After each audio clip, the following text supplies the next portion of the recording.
All right, let's go ahead and kick off the new season of Pinn'em Sick'em Outdoors right. We're going to go to a hunt that takes place at the end of October on a piece of property that I've had access to since about 2007.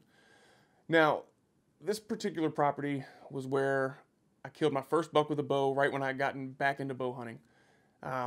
Was able to hunt it for a couple falls before leaving for the military, which took me overseas for a couple years before sending me to Florida, where I finished up my contract. As luck would have it, my career path brought me back home to Virginia, and I was able to reconnect with the farmers and regain permission to hunt this land that I hadn't been able to hunt in probably about 10 years or so.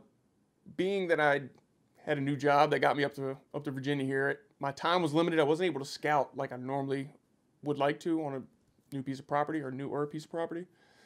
So I was pretty stoked to see that on one of the first trail camera pulls of the summer, this farm had not dropped off in the amount of quality bucks that it has. Even back in 07 when I was hunting it and running trail cameras, there were some giants on the property then, and even all these years later, the genetics were still there. We had a couple bucks that we were really honed in on and chasing that, this past fall. Early August, we got a picture of this buck, called him one side. He comes off of his left side and just basically forked at the main beam, and his right side was a little wacky. It was a deer that when I saw him, I figured that if he didn't grow and nothing changed between when we had pictures and when the season came in, that he'd be a buck we would take for management purposes. And as luck would have it, our paths crossed on this day's hunt. Check it out. All right, guys, what's going on? It's October 29th. It's actually my dad's birthday, so happy birthday, Dad. And we're set up in the same tree we were in the other day when that buck I called Patches came through and stood out in front of us at 30 yards and just hung out with the doe. This is actually the first afternoon I've gotten to hunt this stand. Every other time's been in the morning. And every time I've seen bucks cruising through this area, there's two in particular that I'm after. One for sure is a real nice 8, and there's one buck I'm still kind of on the fence on that I call Blade Runner. He's a big 6-pointer, and his G2 is like 3 inches wide. I mean, it looks like a Crocodile Dundee knife. It's awesome. So we'll see what happens.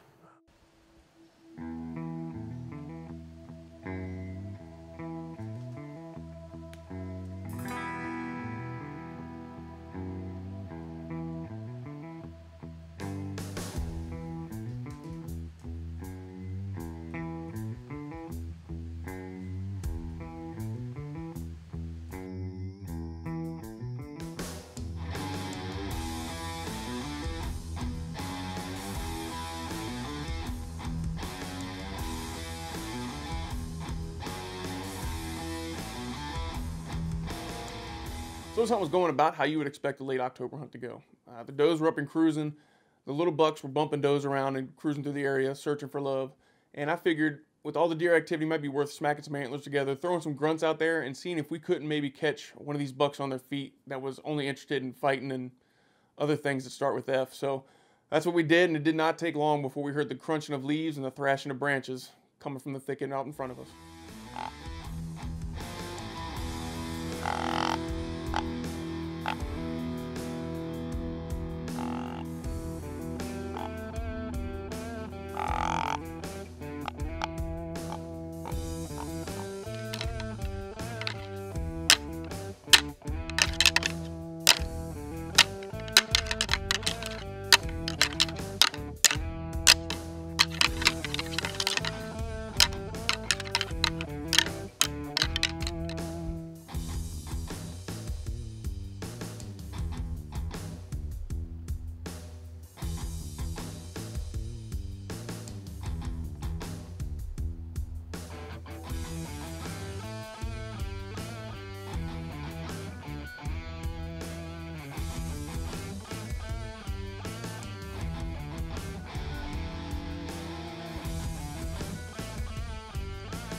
Wasn't one of the bucks that I'd mentioned earlier in my interview. That was a buck that I got on camera this summer. that I made the decision that if he came by during the season, I was going to shoot him. He came in, heard footsteps right in front of me. I know the video is probably a little shaky because there's just a bunch of stuff in the way. He came in, stood over here, probably 30 yards in the woods here, and made a scrape. And then I could hear him crunching acorns. He was so close. That deer wasn't 6 yards away from me. Put the shot perfect.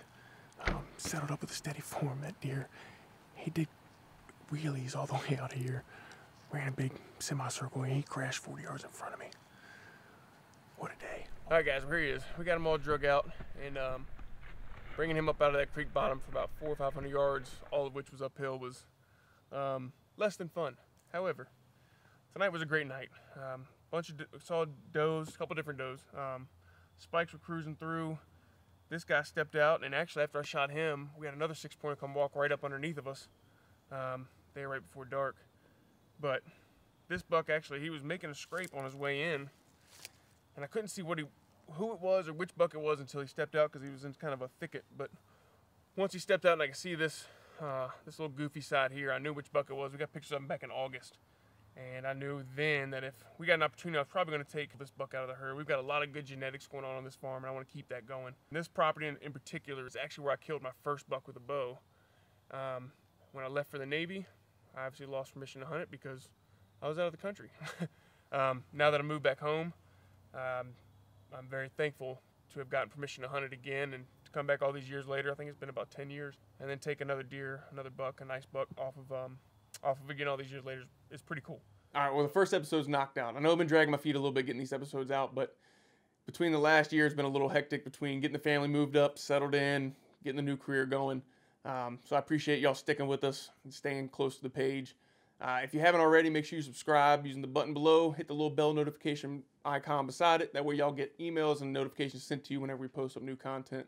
We've got a couple more hunts to go.